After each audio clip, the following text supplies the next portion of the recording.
We provide you the platform to turn your dreams into reality. Give wings to your aspirations with KR Mangalam University. और अब बात उस तबाही की जो हिमाचल प्रदेश और कुल्लू और कांगड़ा में बरपी। बात आज बादल फटने की, जिससे आसमान से पानी नहीं कहर बरस रहा है। उत्तराखंड, जम्मू कश्मीर, हिमाचल प्रदेश जैसे पहाड़ी राज्यों में हर साल ये त्रासदी कहर ढाती है। हिमाचल प्रदेश भी ऐसा ही यहाँ पर हुआ है। सवाल यह है कि आखिर बादल क्यों फटते हैं? रिपोर्ट में जानिए।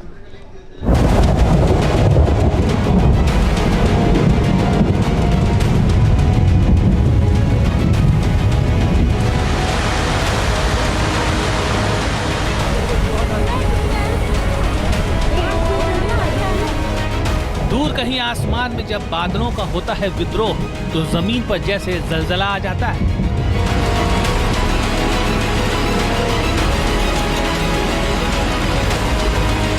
पहाड़ों में जब कुदरत का होता है घेर, तो शहर शहर, गांव गांव मचता है कोहराम।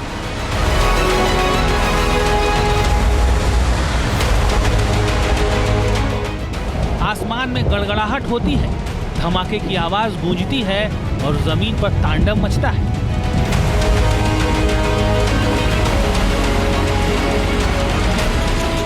हिमाचल प्रदेश में यही तो हुआ था। आसमान में बादलों ने विद्रोह किया, गड़गड़ाहट की आवाजें गूंजी और जमीन पर पल भर में सब कुछ तबाह हो गया। इमारतें मलबे में तब्दील हो गईं, घरों की छतें उड़ गईं, सड़कें बह गईं, लोग चीखते रहे, चिल्लाते रहे, लेकिन आसमान से बरसती आफत थमी नहीं। सब कुछ अचानक हुआ था, किसी को कुछ समझ नहीं आया क्या हुआ, और जब तक समझ में आया सब कुछ बर्बाद हो चुका था। हम आपको बताएंगे बादल क्यों फटते हैं। पहाड़ी राज्यों जैसे कि हिमाचल प्रदेश, उत्तराखंड और जम्मू कश्मीर में ही ऐसा क्यों होता है? क्या वजह है साइंस और तकनीक वाले इस युग में हम इंसानों को इसकी भनक तक नहीं लगती, और जब लगती है तब तक काफी देर हो चुकी होती है। लेकिन सबसे पहले देखिए हिमाचल प्रदेश के कुल्लू और कांगड़ा में क्या हुआ था। बुधवार को कुल्लू में कोहराम मचा। एक नहीं बल्कि तीन जगहों पर बादल फटे। गड़सा, सैंज घाटी और सोलंग में अचानक बाढ़ का तांडव शुरू हो गया। प्रकृति के इस विकराल रूप के आगे इंसान बेबस दिखा। ऐसा लगा जैसे जमीन पर ही कुछ मिनटों के अंदर पानी की एक बड़ी बाल्टी उड़ेल दी गई हो। फिर तो पहाड़ों में, नालों में सैलाब उमड़ आया। ये तस्वीरें सैंज घाटी की हैं, जहां उफनती नदी और पानी के तेज बहाव की चपेट में आ गई एक जीप। फिर तो खिलौने की तरह ये जीप पानी की लहरों पर बहती चली गई। ये डरावनी तस्वीरें बताने के लिए काफी है कि किस तरह वहां बादल फाड़ तबाही बरसी। जीवा नाले में बाढ़ आ गई, तो इस भयंकर बाढ़ में सिउंड गांव के 3 लोग तेज लहरों में लापता हो गए। पार्किंग में खड़ी गाड़ियां सैलाब की भेंट चढ़ गई। ये गाड़ियां पर्यटकों की थी। गिनती कर लीजिए कितनी गाड़ियां यहां बह रही थी।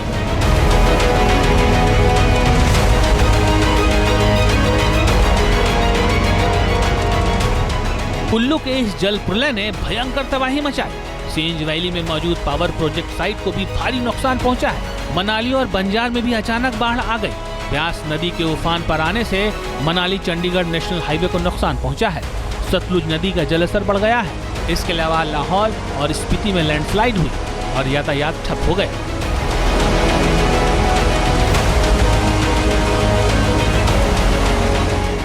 सिर्फ कुल्लू में ही नहीं, धर्मशाला में भी बाढ़ ने भयंकर तबाही मचाई। खनियारा में मनूनी खड्ड में भयानक बाढ़ ने इंदिरा प्रियदर्शनी जल हाइड्रो प्रोजेक्ट को नुकसान पहुंचाया। साथ ही वहां काम करने वाले कई मजदूर पानी के तेज बहाव में बह गए। बताया जा रहा है कि खड्ड में मलबे की डंपिंग की गई थी। मजदूरों के शेड भी खड्ड के मुहाने पर बने थे। हालांकि बारिश की वजह से काम बंद था। यहाँ पर करीब 280 मजदूर काम कर रहे थे। तभी खड्ड और नाले के तेज बहाव में मजदूरों के शेड आ गए, जिससे कई मजदूर पानी के तेज बहाव में बह गए। जिसके बाद एसडीआरएफ और स्थानीय प्रशासन ने राहत और बचाव का काम शुरू किया। धर्मशाला में कल हुए हादसे के बाद रेस्क्यू ऑपरेशन लगातार जारी है। आपको बता दें कि मौसम जो की है वो लगातार इस रेस्क्यू ऑपरेशन में खलल बनता हुआ नजर आ रहा है। इस वक्त आपको पूरा ये वाकया दिखा रहे हैं हम, जहाँ पर पहले लैंडस्लाइड भी जो की है वो देखने को मिल रही है। और यही वो जगह है जहां पर हाइडल प्रोजेक्ट के इस नदी के जरिए जो की है जो लोग बहे थे।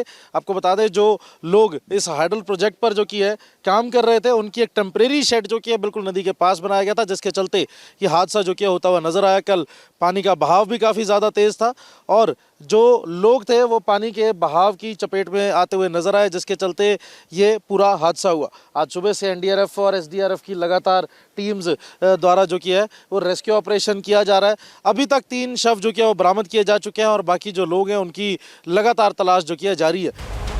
अब आते हैं उस सवाल पर जिसे हमने शुरुआत में उठाया था, क्यों फटते हैं बादल? जब भी बादल फटने का जिक्र होता है तब कई लोग सोच में पड़ जाते हैं, ये बादल फटना क्या होता है? कई लोग तो कल्पना तक कर लेते हैं कि बादल एक गुब्बारे की तरह होता है और अचानक फट उठता है, जिससे जमीन पर तबाही बरसने लगती है। लेकिन ऐसा नहीं है। आसान शब्दों में समझिए, बादल फटना एक खतरनाक प्राकृतिक घटना है जिसमें अचानक बेहद तेज और भारी बारिश होती है। इसकी तीव्रता और तबाही अक्सर भयानक होती है। जब गर्म हवा नीचे से ऊपर की ओर जाती है तो बादलों में बहुत ज्यादा नमी जमा हो जाती है। ऊपर की ओर जाने वाली हवा कमजोर हो जाती है, तब बादल में जमा ढेर सारा पानी एक साथ तेजी से जमीन पर गिर जाता है। इसलिए इसे बादल फटना या क्लाउड बर्स्ट कहा जाता है। बादल फटने की घटना अक्सर समुद्र तल से 1000 से 2500 मीटर की ऊंचाई पर होती है। फटने वाले बादल को क्यूमुलोनिम्बस बादल कहते हैं। इस तरह के बादल भारी बारिश के लिए जिम्मेदार होते हैं। पानी की छोटी छोटी बूंदें आपस में मिलकर बड़ी बूंदों में तब्दील हो जाती हैं। नमी की वजह से बादल भारी हो जाते हैं और फिर एक ही जगह सारा पानी गिरा देते हैं। 60 मिनट के अंदर जब 100 सेंटीमीटर से ज्यादा की बारिश होती है, ये इतनी तेज होती है कि बाढ़, भूस्खलन और भारी तबाही की वजह बन जाती है। जलवायु जो है वो ऊपर की तरफ जो अपर करंट जिसे बोलते हैं वो बहुत तेज हो जाते हैं और बहुत भारी हो जाते हैं, और जब वो ऊपर की तरफ उठते हैं तो रेन ड्रॉप्स को, बारिश की बूंदों को और भी बड़ा कर देते हैं और नीचे आने से रोकते हैं। पर जब ये वीक होते हैं तब बारिश और भी ज्यादा होती है। जितनी बारिश हम कहते हैं कि एक महीने में होगी वो एक दिन में हो गई, वो ऐसे ही होती है। उसे ही और क्लाउड बर्स्ट बोलते हैं। बादल फटने से सिर्फ बारिश ही नहीं होती, ये ओले या फिर बर्फ के रूप में भी जमीन पर गिरते हैं। बादल फटने की ज्यादातर घटनाएं मानसून के दौरान होती हैं, खासकर जून या फिर जुलाई के महीने में। एक सवाल ये भी है कि आखिर पहाड़ों में ही बादल फटने की घटनाएं क्यों होती हैं? हिमाचल प्रदेश हिमालय की गोद में बसा है, जहां ऊंचे पहाड़ और घाटियां हैं। ये पहाड़ नमी से भरी हवाओं को रोकते हैं, जिससे बादल एक जगह इकट्ठा होने लगते हैं। मतलब जब नम हवाएं पहाड़ों की तरफ जाती हैं तो वो ठंडी हो जाती हैं और उनसे बादल बनने लगते हैं। बादलों को आगे बढ़ने का रास्ता नहीं मिलता और वो एक ही जगह इकट्ठा होने लगते हैं। फिर वही प्रक्रिया शुरू होती है, यानी गर्म हवाएं जब इन बादलों से टकराती हैं तो एक साथ भारी बारिश होने लगती है, जिसे बादल फटना कहते हैं। सवाल है कि आखिर बादल फटने की सटीक भविष्यवाणी क्यों नहीं हो पाती? तो इसकी वजह है कि ये इतना अचानक होता है कि हमारे मौसम वैज्ञानिकों को इसकी भनक तक नहीं लगती। इतनी तेजी से सब कुछ होता है कि कोई भी साइंस या टेक्नोलॉजी इसका पता नहीं लगा सकती। हाँ, इतना जरूर है कि मौसम विज्ञान में बारिश होने की भविष्यवाणी की जाती रही है।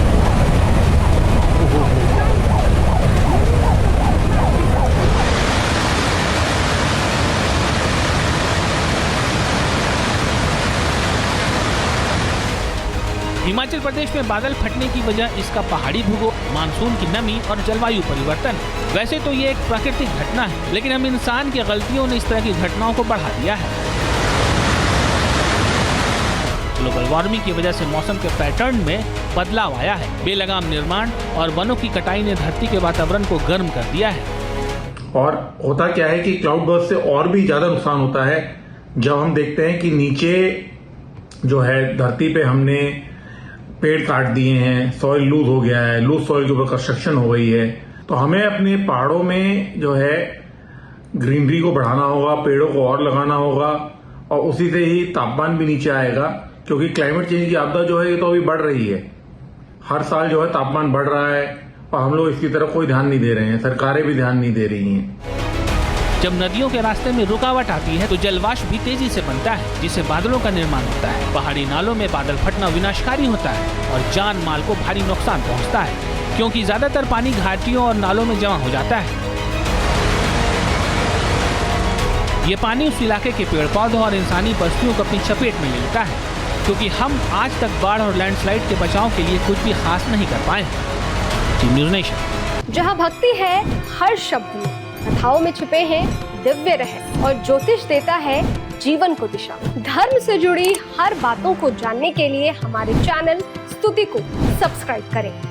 चैनल पर जाने के लिए इस लिंक पर क्लिक करें।